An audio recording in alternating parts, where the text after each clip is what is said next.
이런 말이 있습니다. 언어만큼 존재한다라는 말이 있습니다. 언어만큼 존재한다.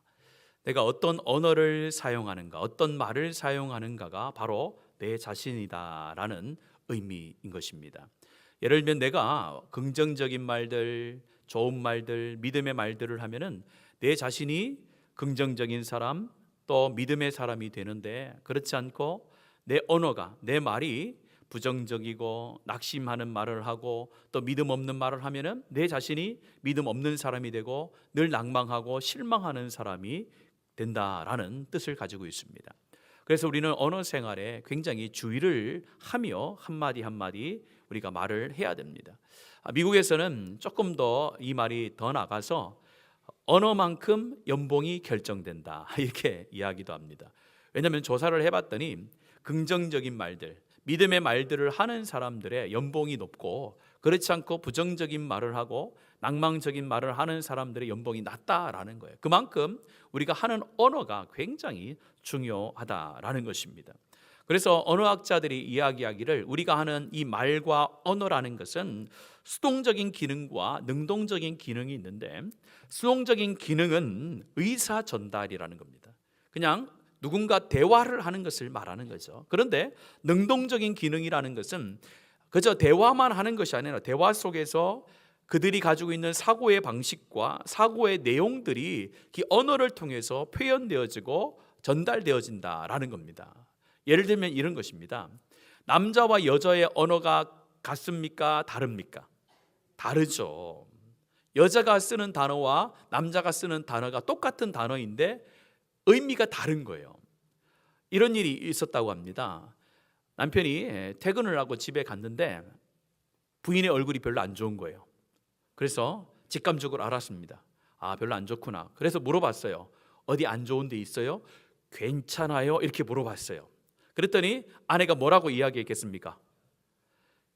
아무 일 없어요. 괜찮아요. 이렇게 얘기를 했단 말이에요. 자, 그러니까 남편은 안심하고 욕실에 가서 다 씻고 나와서 부인에게 요구를 했습니다. 뭐 달라고요? 밥 주세요. 그랬더니 부인이 안방문을 팍 닫고 들어가면서 안 괜찮아 이렇게 얘기했대요. 부인이 그렇게 이야기한 것은, 괜찮다라는 것은 다른 의미가 있는 거죠. 그만큼 남자와 여자의 똑같은 언어를 사용해도 다른 부분이 있다라는 거예요. 사고 체계가 다르다는 거예요. 제가 이전에 북한 선김학교도 하고 북한 관련되어진 사역을 할 때에 우리 이북에서 내려온 분들을 많이 만났어요. 많이 만났는데 그분들이 지금은 오해하지 않는데 처음 이 한국 땅에 와서 굉장히 한국 사람에 대해서 실망한 경우들이 많이 있다라고 이야기를 하면서 그 중에 하나가 무엇이냐면은 이 말에 대한 것이다라고 이야기를 하는 거예요. 그래서 우리 젊은 친구들은 대학생이 되어져서 대학 친구들과 지내기도 하고, 또 나이가 있는 분들은 직장에 가서 직장을 하면서 이제 이 한국 땅에서 정착을 하며 살아가는데, 하면서 많은 사람들이 오랜만에 길에서 만나면 이야기를 한다는 거예요. 무슨 이야기를 하냐면은 다음에 만나서 언제 식사 한번 합시다 이렇게 얘기를 한대요. 그래서 기다린대요. 하루를 기다리고 이틀을 기다리고 3일을 기다려도 식사하자 소리를 안 하더래요. 이 거짓말쟁이라고. 그리고 또 하나는 다음에 전화할게 이렇게 하고 헤어진다는 거예요. 그런데 하루가 지나고 또 이틀이 지나고 3일이 지나도 전화가 안 온대요. 여러분들, 우리 한국 사람들에게 있어서 다음에 만나서 한번 우리 식사나 합시다, 다음에 전화할게요 라고 이렇게 이야기를 하며 헤어지는 것은 진짜 만나서 식사를 하고 내가 곧 몇 시 몇 분에 전화를 하고 이런 약속이 아니잖아요. 그냥 헤어지면서 아쉬워서 그냥 우리가 하는 헤어짐의 인사로 우리가 받아들일 때가 많잖아요. 근데 이북에서 오신 분들은 그 진짜로 알아들인 거예요. 이 사람이 나한테 전화를 한다고 했는데 왜 전화를 안 하지? 기다리는 거예요. 이 사람이 나하고 언제 밥 먹자고 했는데 왜 밥 먹자 소리를 안 하지? 기다리는 거예요. 나중에 보고 나니까 어떻게 해요? 아, 이것이 그냥 헤어짐의 인사의 하나의 어떤 모습이구나를 알고는 자기가 이제 오해하지 않았다라고 하는데, 아마 지금도 그 이북에서 내려오신 분들은 이렇게 이야기하면은 아마 오해하는 분들이 있을 거예요, 여러분들. 그래서 말을 할 때에 그냥 똑같은 말이지만은 말이 의사가 전달이 되는 데 있어서 다르게 생각할 수 있는 사고 체계가 있다라는 것이 이 언어가 가지고 있는 모습이라는 거예요. 그런데 이런 일들이 벌어지게 되어진 첫 번째 사건이 오늘 본문에 나오고 있어요. 오늘 이 사건만 없었으면 지금 우리가 외국어를 공부하는데 그만큼 시간과 돈을 투자하지 않아도 될 거예요. 그런데 이 사건 때문에 우리 인간들이 다른 나라의 언어를 배우는데 굉장히 힘들어하고 있어요. 오늘 이 사건은 우리가 잘 아는 바벨탑 사건이에요. 창세기 1장부터 11장까지에 보면은 중요한 4대 사건이 나옵니다. 첫 번째는 창세기 1장부터 시작되는 천지창조의 사건이 나오고, 두 번째는 그 천지창조 가운데 인간이 타락되어지는 장면이 나오고, 그 타락을 하나님께서 심판하시는 홍수 심판이 나와요. 그리고 오늘 마지막 11장의 말씀에 보면은 하나님께서 이 바벨탑을 짓고 있는 백성들을 향하여, 인간들을 향하여 하나님께서 언어를 혼잡케 하는 그 사건이 벌어지고 있습니다. 오늘 본문에서 바벨탑을 짓게 되어지는 사람들의 그 목적, 바벨탑을 짓는 이유가 어디에 있었냐면은 이전 사건과 연결이 되는 거예요. 바로 홍수 사건과 연결이 되는 거예요. 그들은 홍수 사건을 보면서 이제 준비를 하기 시작하는 거예요. 우리 미래가 밝지만은 않다. 우리의 미래가 이제 어려움이 올 수 있다라는 인지를 하는 거예요. 하나님께서 에덴 동산에서는 모든 것을 다 허락하셨는데 이제 죄를 짓고 나서 에덴 동산에서 떠난 뒤에는 땅이 가시덤불을 내고 사람이 땀을 흘려야 되고, 마지막에는 어떻게 됩니까? 죄악을 저질렀을 때 하나님께서 홍수로 심판한다라는, 미래가 이제 불안하고 미래가 우리 가운데 두려움이 된다는 사실을 인간이 알게 된 거예요. 그래서 인간이 할 수 있는 최선의 모습이 바벨탑을 짓는 거였단 말이에요. 우리가 바벨탑을 왜 지었을까 했을 때 짓지 말았으면 참 좋았을 것이라고 생각하지만은 그 당시의 인간들에게 있어서 바벨탑이라는 것은 자신의 미래를 안전함으로 이끄는, 두렵고 떨리고 걱정과 근심과 그런 것이 가득 차 있는 미래를 안전하게 살아갈 수 있는 도구로 바벨탑을 생각해냈고 그런 행동을 하게 됐다라는 겁니다. 그것이 인간의 악한 모습이라는 거예요. 오늘 이 말씀을 보면서 미래의 두려움과 걱정 때문에 그들이 최선을 다하여 바벨탑을 지었는데 하나님께서 보실 때는 그 바벨탑이 마음에 들지 않은 거예요.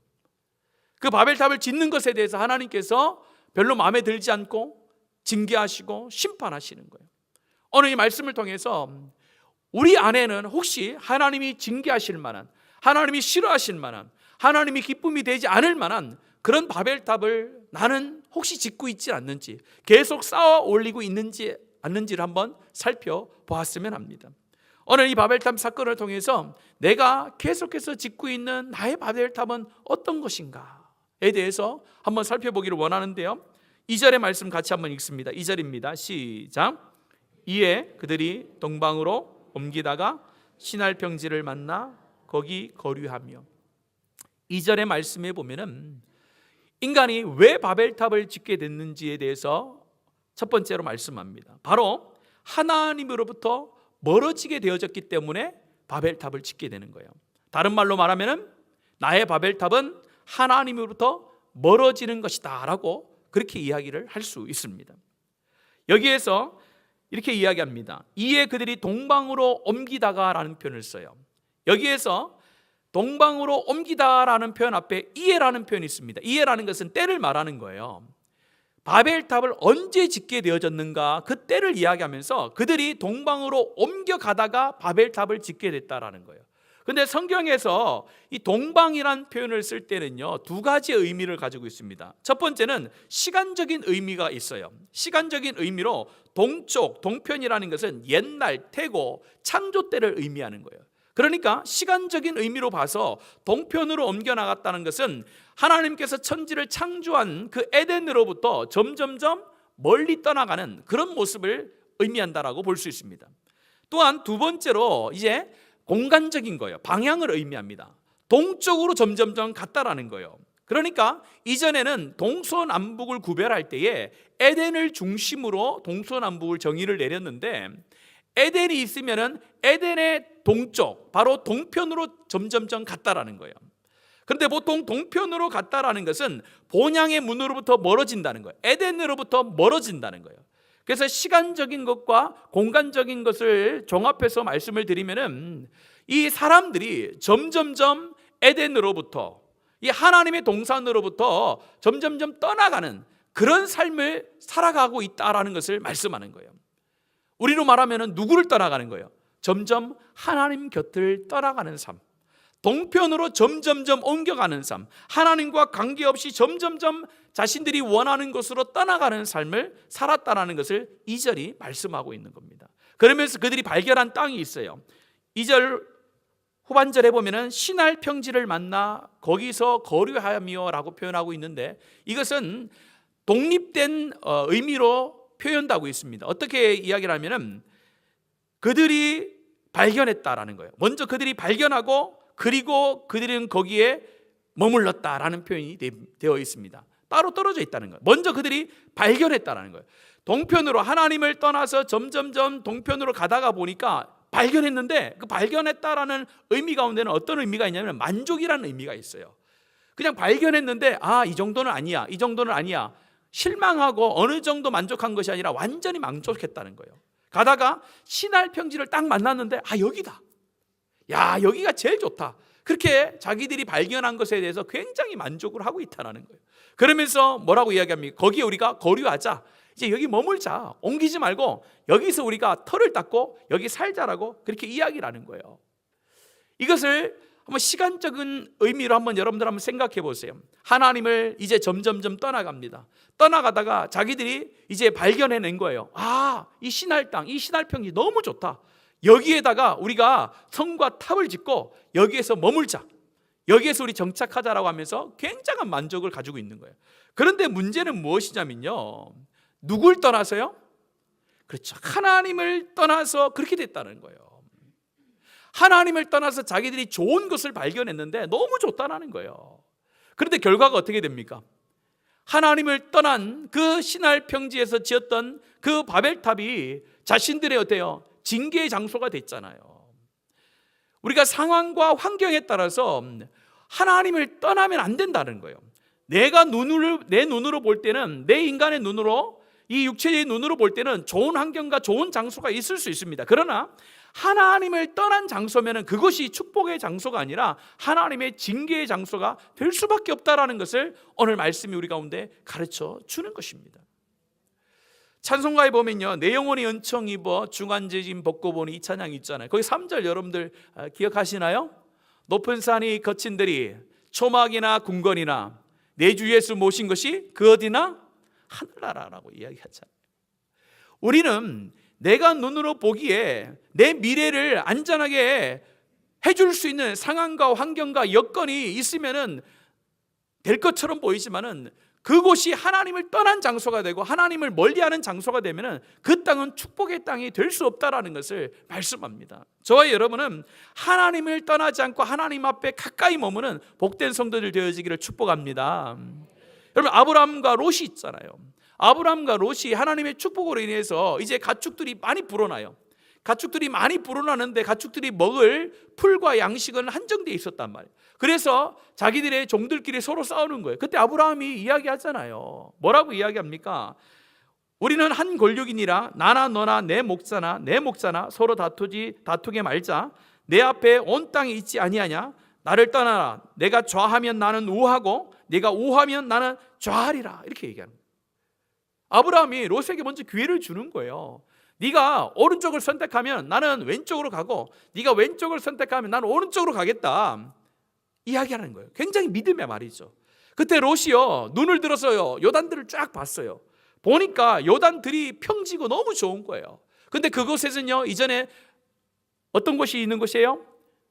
소돔과 고모라가 있었던 땅이에요. 고모라가 있는 땅이란 말이에요. 번창하는 땅이요, 비옥한 땅이요. 롯이 보니까 너무 좋은 거예요. 그곳으로 갔어요. 갔단 말이에요. 근데 결과가 어떻게 됩니까? 유황불로 인해서 다 모든 것을 잃어버리고 쫓겨나잖아요. 아브라함은요, 반대를 선택합니다. 소할 땅, 산지 지역이에요. 그러나 하나님께서 함께 하심으로 거부가 된단 말이에요. 신앙에 있어서 바벨탑을 쌓는 것은 무엇이냐? 바로 하나님으로부터 멀리 떠나 안전함을 누릴 수 있다라고 생각하는 자체가 나의 바벨탑이라는 거예요. 우리는 하나님을 멀리 떠나지 않아야 되는 줄로 믿습니다. 가까이 해야 돼요. 늘 가까이 해야 되는 거예요. 먼저 장소적으로도 가까이 해야 됩니다. 장소적으로도. 지금도 그런 분들이 많이 있는 줄로 제가 알고 있는데요. 이전에는 더 많았던 것 같아요. 어떤 거냐면요, 이사를 할 때에 중심, 첫 번째 기준을 어디에 뒀습니까? 교회에 뒀잖아요, 여러분들. 많은 분들이요, 교회 가까이에 살고 싶어 하셨어요. 교회 가까이. 그래서 언제든 교회 갈 수 있고, 새벽에도 갈 수 있고, 좋아도 가고, 내가 고난이 와도 가고, 늘 교회 가서 기도하고, 교회를 사모하는 마음으로 그들이 집을 옮겨 다니셨어요. 그래서 연세가 들면요, 점점 교회 가까이에 오시고, 또 교회 가까이에 사는 것을 복으로 여기는 그때가 있었습니다. 불과 얼마 안 됐어요. 그런데 점점 10년, 20년 전부터는 어떻게 됩니까? 교회 중심적, 하나님 중심적인 어떤 장소를 옮기지 않아요. 장소를 옮기는 데서 첫 번째 기준이 무엇입니까? 아이들의 교육이죠. 아이들의 교육을 시키기 위해서 이사를 한다는 거예요. 아주 굉장히 좋고 합리적이고 좋은 선택 같지만은 결과를 잘 보셔야 돼요. 결과를. 아이들의 교육을 위해서 내가 집을 옮기는 것이 첫 번째 목적에 두면은 과연 그것이 맞을까? 한번 생각해 봐야 돼요. 두 번째는 어디에 기준을 둡니까? 직장이죠. 내가 직장에 가기에 편한 곳에 보통 집을 얻어요. 또 교통이 편리한 곳에, 문화시설이 좋은 곳에, 보통 이런 기준을 가지고 집을 옮겨 다니는 경우가 참 많습니다. 근데 요즘에는 그것보다 훨씬 중요한 기준이 생겼습니다. 무엇일까요? 애를 봐줄 수 있느냐 없느냐. 엄마 곁으로 가요. 여러분, 젊은이들은요, 직장 멀어도 우리 자녀를 봐줄 수 있는 엄마 옆으로 간다니까요. 여러 가지 이유에 의해서 우리가 이사를 하고 집을 옮길 수 있습니다. 그러나 공간적으로도 자기가 섬기는 교회 가까움에 있는 것이, 그것이 하나님을 가까이 하는 첫 단추인 줄로 믿습니다. 그거예요. 바로 가까이 있어야 교회를 사랑하게 되고, 가까이 있어야 더 하나님 앞에 가까이 나아갈 수 있는 기회가 오는 거예요.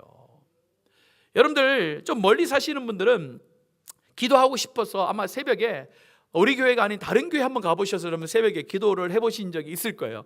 여러분, 그럴 때 마음이 어떻던가요? 기도가 안 돼요, 여러분들. 안 된다니까요. 저는 교육자로서 제가 섬기는 교회를 떠나서 다른 교회에서 예배드리는 경우 거의 없습니다. 근데 제가 첫 전도사 사역을 마치고 다른 전도사 갈 때 한 주 딱 쉬어봤어요. 한 주 딱 쉬어봐서 갈 교회가 없는 거예요.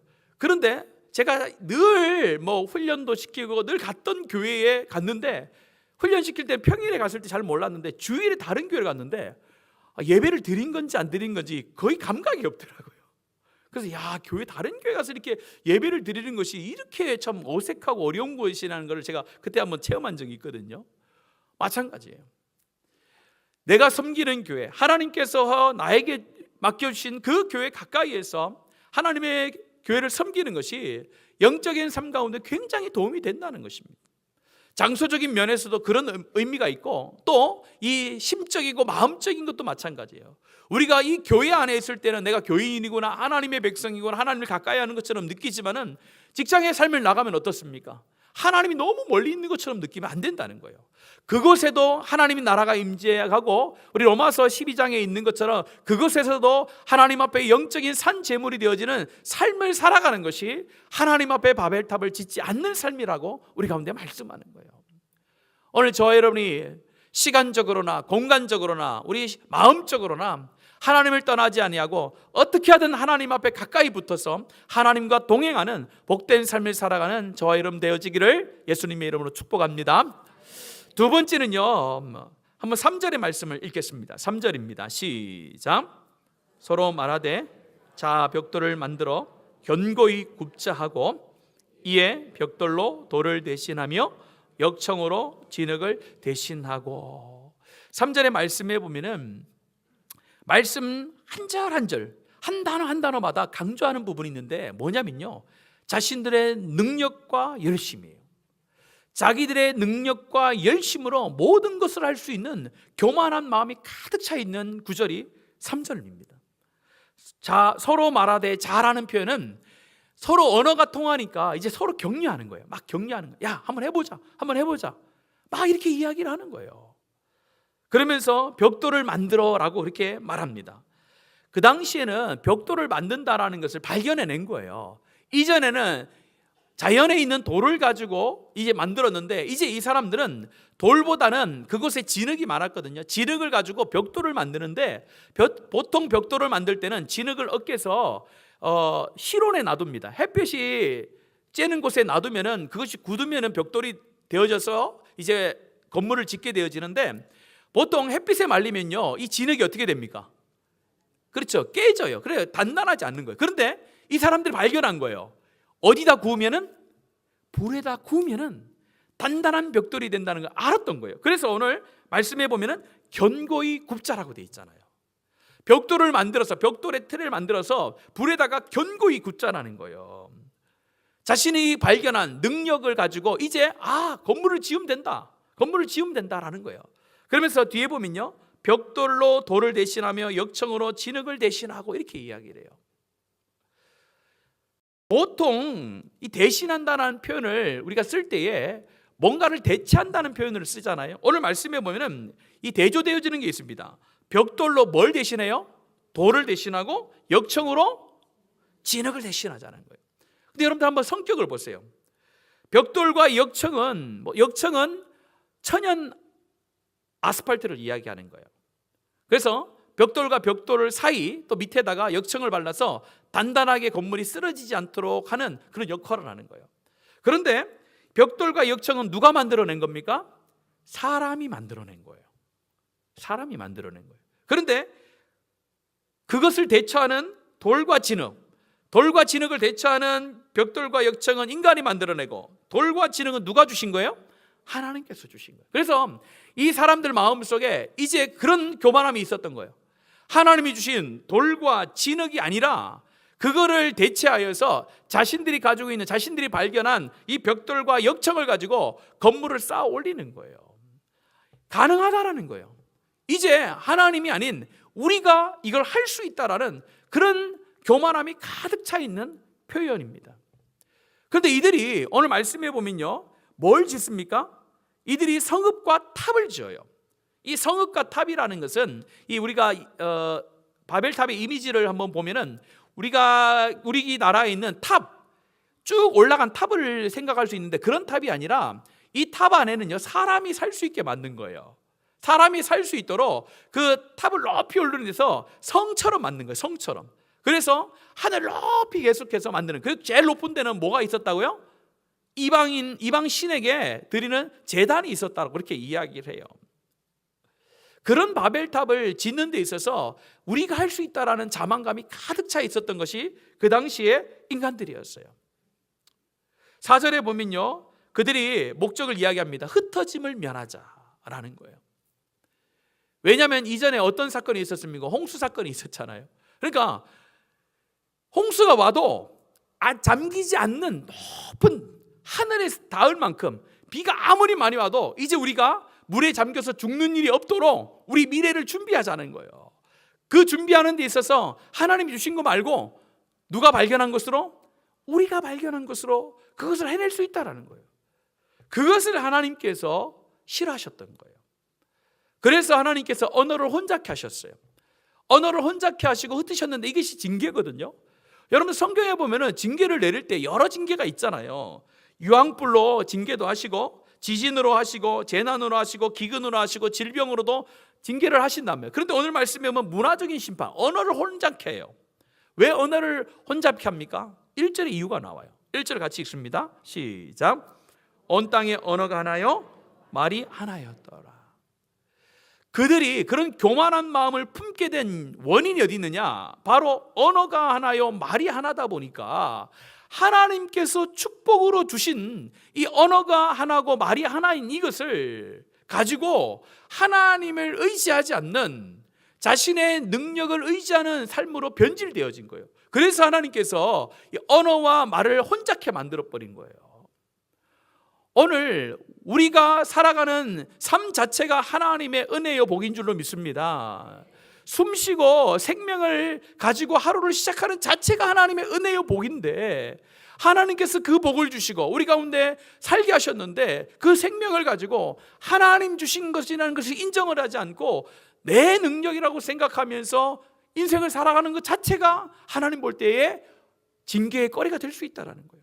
여러분들이 다니고 있는 직장도, 여러분들이 가지고 있는 능력도, 여러분이 가지고 있는 그 모든 것도 하나님의 축복의 은혜인 줄로 믿습니다. 그러면 그걸 가지고 하나님 앞에 겸손하게 감사하고 찬송을 드려야 되는데, 이것이 내 능력으로 내가 여기까지 왔다라고 생각하고 내가 가지고 있는 것으로 내 미래를 준비할 수 있고 내 미래를 안전하게 할 수 있다라고 생각하는 자체가 하나님 주신 복을 잘못 생각하는 거라는 겁니다.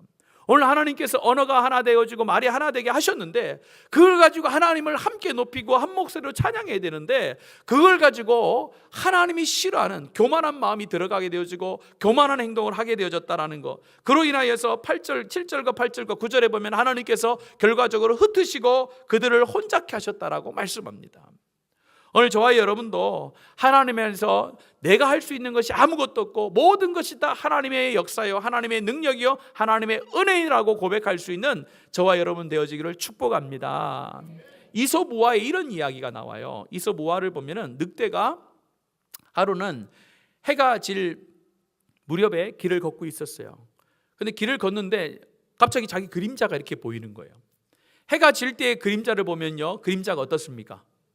엄청 크게 보이잖아요. 이만하게 보이잖아요. 그래서 자기가 착각을 한 거예요. 아, 내가 이 정도로 크고 힘이 있구나 착각을 한 거예요. 가다가 그런데 사자를 만났어요. 늑대가 사자를 만나면 어떻게 됩니까? 도망가야죠, 여러분들. 그런데 자기의 그림자를 보고 그림자의 그 허상에 빠진 거예요. 그래서 내가 이 정도로 큰 모습인데 저 사자 정도는 이길 수 있지라고 하다가 잡혀 먹었대요. 그 이야기가 이솝우화에 나와요. 여러분, 교만이 그렇다라는 거예요. 내 실체를 보지 않고 하나님께서 나에 대한 실체를 명확하게 주시고 내 모든 것을 하나님이 창조하시고 지금까지 이끌어 주셨는데 그것을 잊어버리는 거예요. 잊어버리고 악한 영이 주는 허상을 보는 거예요. 허상을 보면서 착각에 빠지는 거예요. 내 능력이 이 정도 되지, 이 정도 되지 하면서 교만한 마음이 내 안에 들어오면 그것이 나의 바벨탑이 되어지고 하나님의 징계의 거리가 된다라는 것입니다. 내가 가지고 있는 능력도 우리 하나님이 주신 것인 줄로 믿습니다. 내가 가지고 있는 물질도 주님 주신 것인 줄로 믿습니다. 여러분들이 가지고 있는 모든 것, 여러분들이 누리고 있는 모든 것이 하나님의 은혜인 줄로 믿습니다. 그러면은 그 은혜를 감사하는 거예요. 교만한 마음이 들어가는 것이 아니라 감사해야 그것이 하나님 앞에 계속해서 유지되어지는 복이 될 수 있다는 거예요. 마지막 세 번째는요, 왜 바벨탑을 짓게 되어졌는가? 4절 말씀 읽습니다. 시작.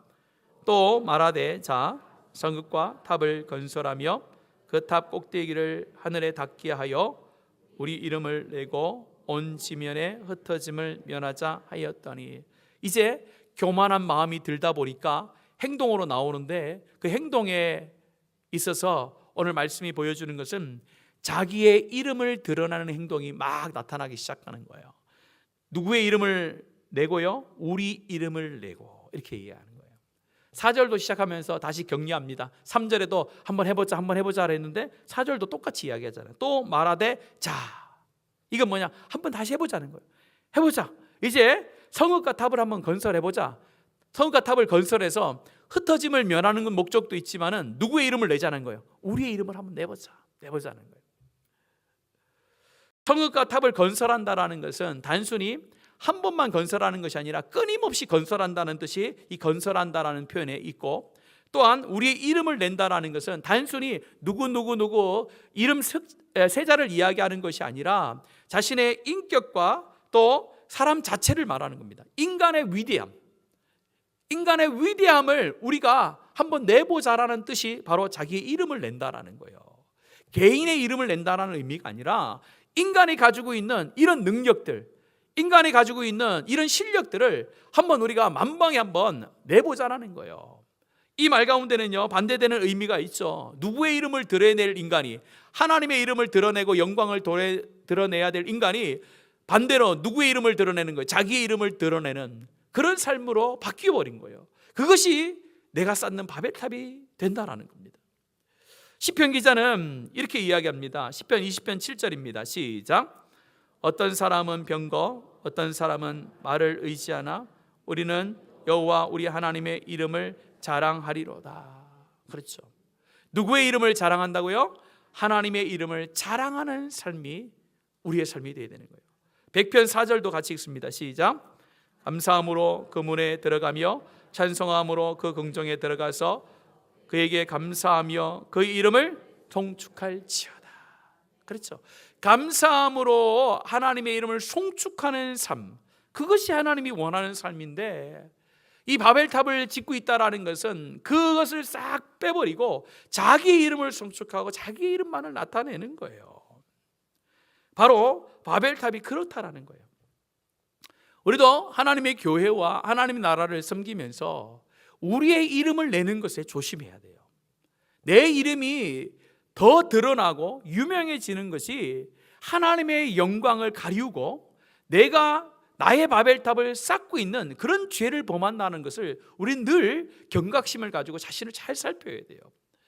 우리가 유명하신 분들, 정말로 하나님께서 귀하게 쓰신 분들이 왜 마지막까지 그런 쓰임을 받지 못하는가, 여러 가지 이유가 있을 수 있겠지만은 우리의 이름을 내자는, 내 이름을 내려고 하는 욕심이 내 안에 들어오기 시작하면은 그 삶이 축복의 삶이 아니라 점점점 징계의 삶으로 바뀌게 되기 때문에 그렇습니다. 이것은 누구도 피해갈 수 없는 그런 연약함입니다.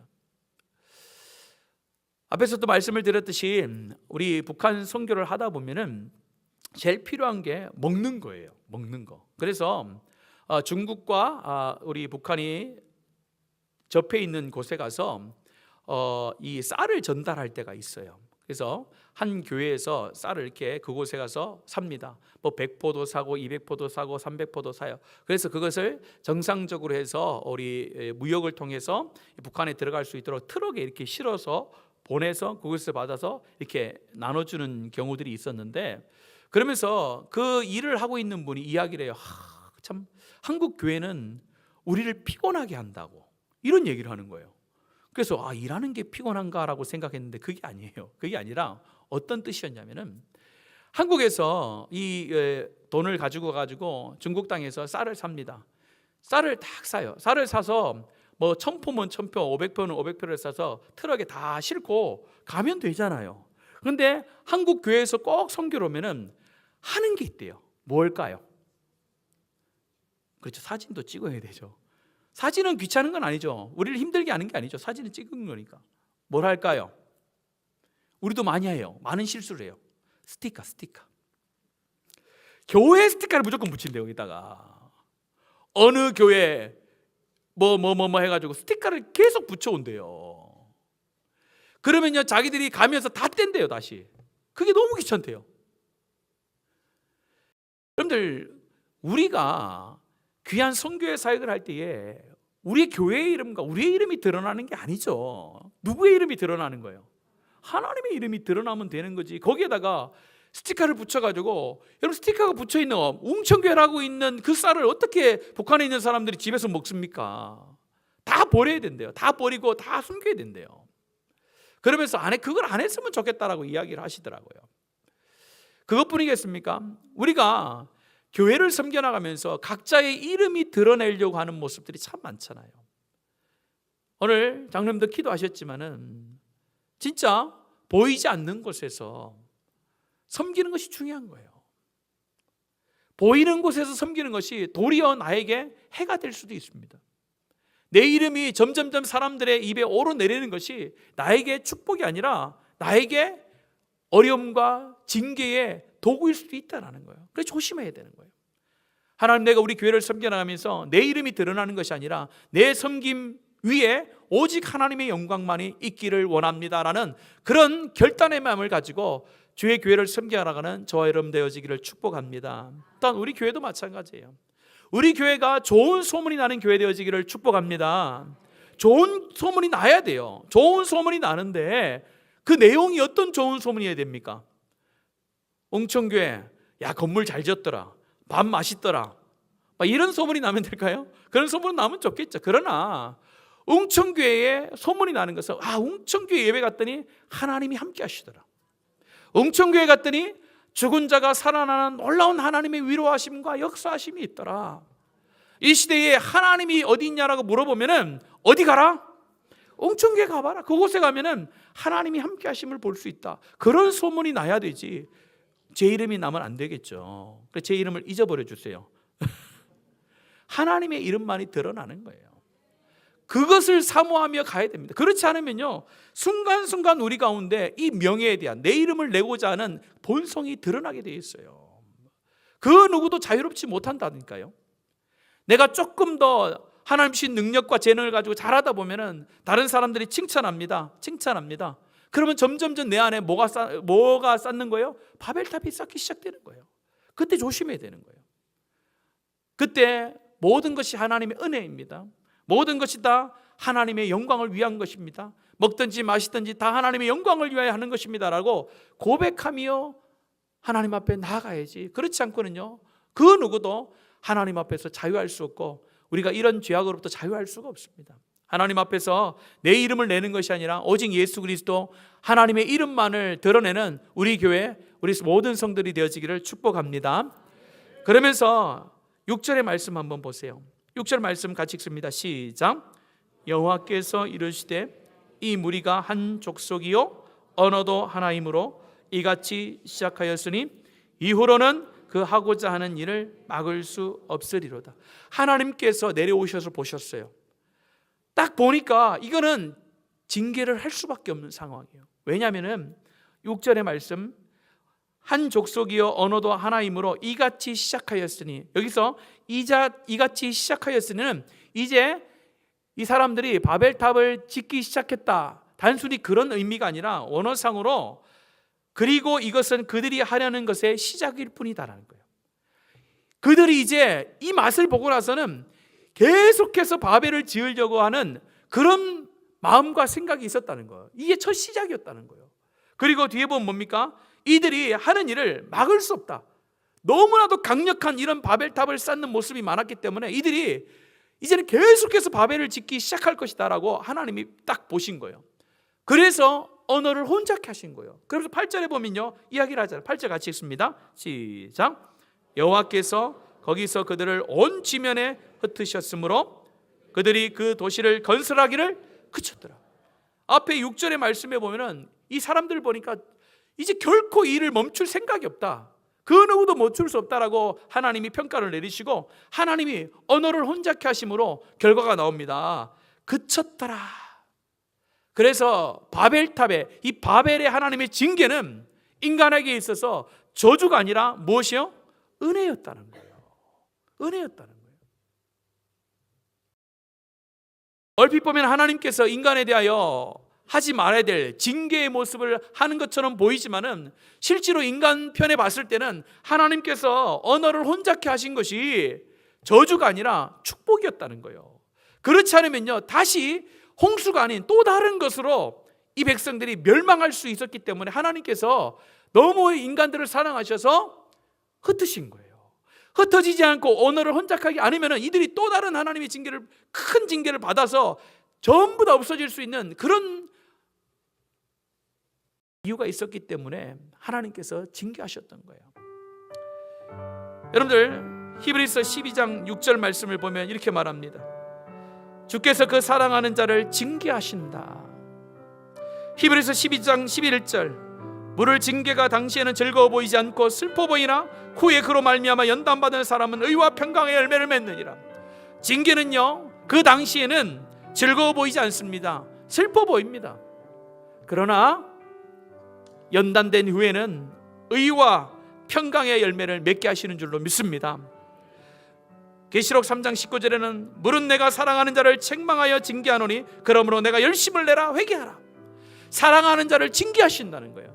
그런데 너희들 거기에 포기하지 말고 열심을 내라는 거예요. 그리고 뭐 하라고요? 회개하라, 돌아오라. 내가 너를 징계하는 것은 너를 죽이는 것이 아니라 살리는 것이다라고 말씀을 하는 거예요. 우리가 이것을 감정적으로, 상황적으로 받아들이기 너무 어려워요. 어떻게 징계가 하나님의 사랑의 표현일 수 있을까? 그 누구도 쉽게 받아들일 수 없습니다. 그러나 우리 감정과 우리의 상황과 우리의 모습이 아니라 하나님의 말씀이 그렇다라는 거예요. 사람들은요, 하나님의 말씀을 너무 멀리 봤어요. 이들이 바벨탑을 지을 때에 착각한 것이 있었어요. 비가 올 때마다 두려워했어요. 왜 두려워했습니까? 다시 하나님의 징계가 올 것처럼 생각한 거예요. 그런데 하나님께서 말씀합니다. 창세기 9장 11절 말씀, 뭐라고 말씀합니까? 다시는 모든 생물을 홍수로 멸하지 아니할 것이다. 내가 다시는 비를 내려서 너희들을 심판에 안겠다라고 약속해 주셨어요. 그리고 뭘 보여주셨어요? 무지개를 띄워주셨단 말이에요.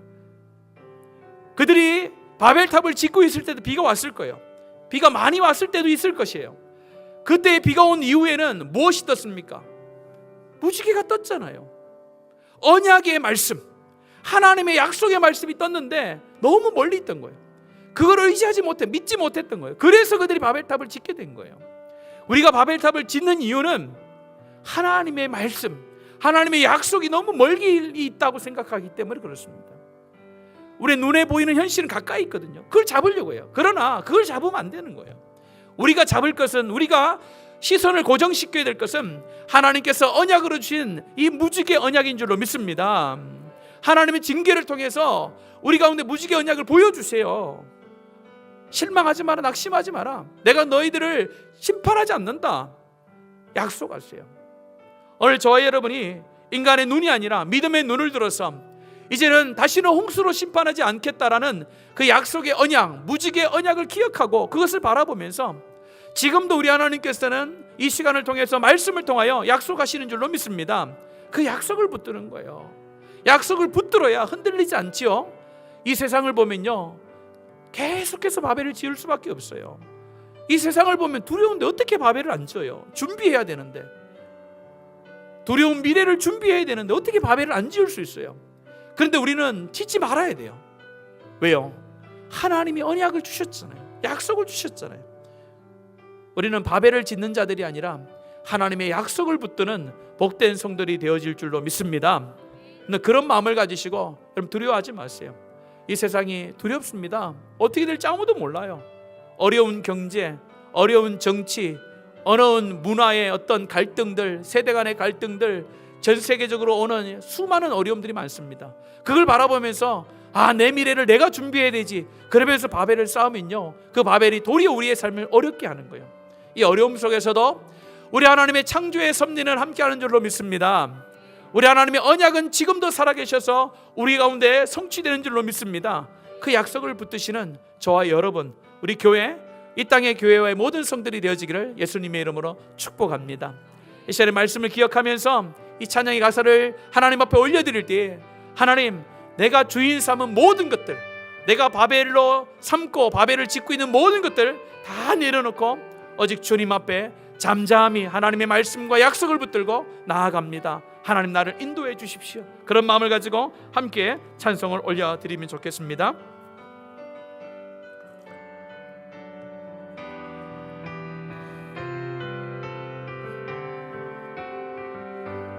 내가 주인 삼은 모든 건 내려놓고 내 주 되신 주 앞에 나가 내가 사랑했던 모든 건 내려놓고 주님만 사랑. 다시 한번 믿음의 고백으로 드립시다. 내가 주인 삼은 모든 건 내려놓고 내 주 되신 주 앞에 나가 내가 사랑했던 모든 건 내려놓고 주님만 사랑해. 주 사랑 거친 풍랑에도 깊은 바다처럼 나를 잠잠케 해. 주 사랑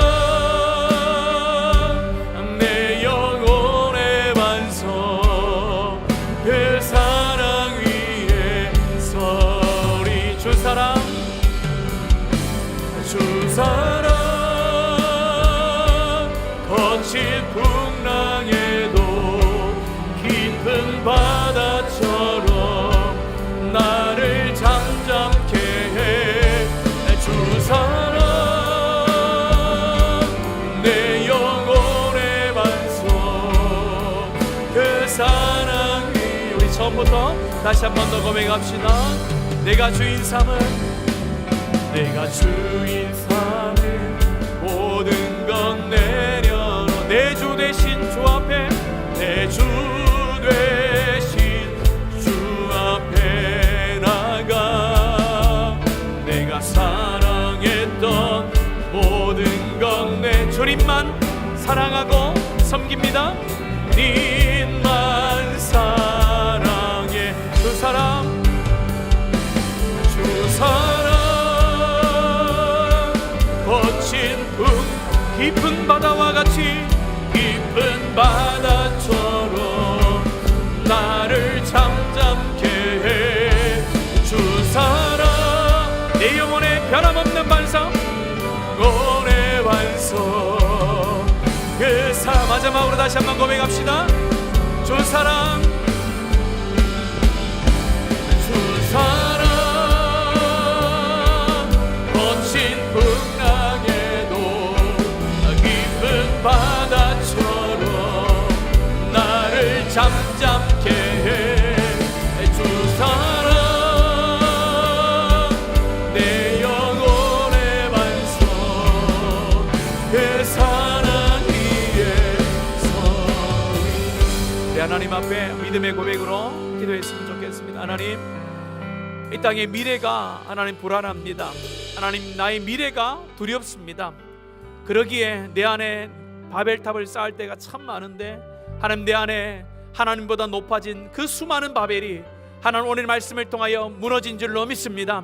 이제 하나님 나의 바벨을 쌓는 것이 아니라 하나님을 향한 믿음과 하나님에 대한 약속의 탑을 하나님 한 단 한 단 쌓아가는 그런 삶이 되게 하여 주시옵소서. 시간 우리 말씀과 우리 자녀의 가사를 기억하며 하나님 앞에 기도합시다.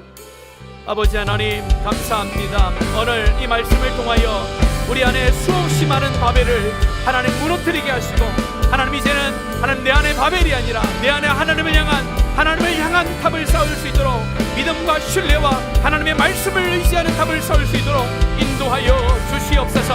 하나님으로부터 멀리 떠나가지 않기를 원합니다. 하나님으로부터 가까이 머물기를 원합니다. 하나님 나의 능력과 하나님 주신 은사가 바벨을 세우는 도구가 되지 않도록 붙들어 주시옵소서. 하나님 나의 이름을 내지 않기를 원합니다. 오직 하나님의 이름만 예수 그리스도의 이름만이 하나님 나의 삶과 우리의 삶과 우리 교회를 통하여 드러나는 복된 역사를 더하여 주시옵소서. 우리 가운데 바벨이 지어져 갈 때 우리 하나님은 무너뜨리며 우리 가운데 바벨이 하나님 점점점 높아질 때에 그것들에 대한 하나님께서 징계하시며 붙드실 때에 하나님 그것이 하나님 우리에 대한 사랑이요 우리에 대한 관심이요 하나님께서 복을 주시게 한 과정인 걸 기억하며 주님을 의지하는 자들 되어주기를 원합니다. 우리의 생각과 우리의 의지 우리의 상황은 하나님 우리 가운데 오는 수많은 징계가 하나님 앞에 감사함으로 받아들일 수 없고 즐거움으로 받아들일 수 없지만은 다시 한번 우리의 마음을 주께로 드립니다. 이것이 하나님의 은혜요 하나님의 은혜의 방편인 것을 기억하며 하나님 앞에 나아갈 수 있는 자들 되게 하여 주시옵소서. 믿음의 약속 하나님 아버지 앞에서 믿음의 그 약속을 붙들게 하여 주시옵소서. 날마다 떠오르는 하나님 아버지의 이 무지개의 언약을 다시 한번 붙들게 하여 주시기를 원합니다. 하나님 역사하여 주시고 인도하여 주시옵소서.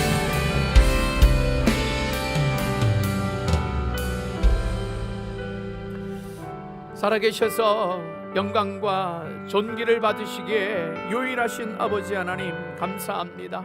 오늘 말씀을 통하여 하나님 우리 가운데 있는 악한 본성 하나님을 떠나며 하나님 내 능력을 과시하며 하나님의 이름보다는 사람의 이름을 높이고자 하는 하나님 수많은 바벨이 우리 가운데 하나님 계속해서 지어져 가고 있는데 오늘 말씀을 통하여 그 수많은 바벨들을 예수 그리스도의 이름 앞에 무너지게 하시고 오직 하나님을 향한 신뢰와 말씀을 붙들게 하시니 감사합니다.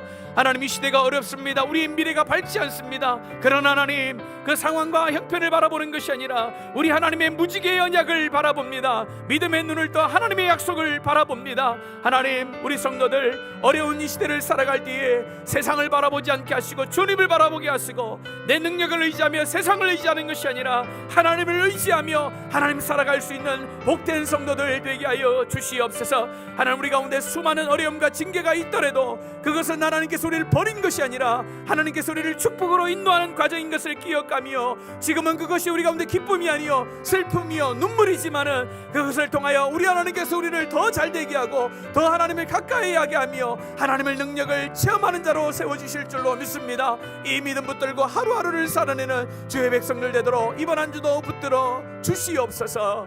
감사를 드리며 살아계신 예수님의 이름으로 기도합니다. 아멘.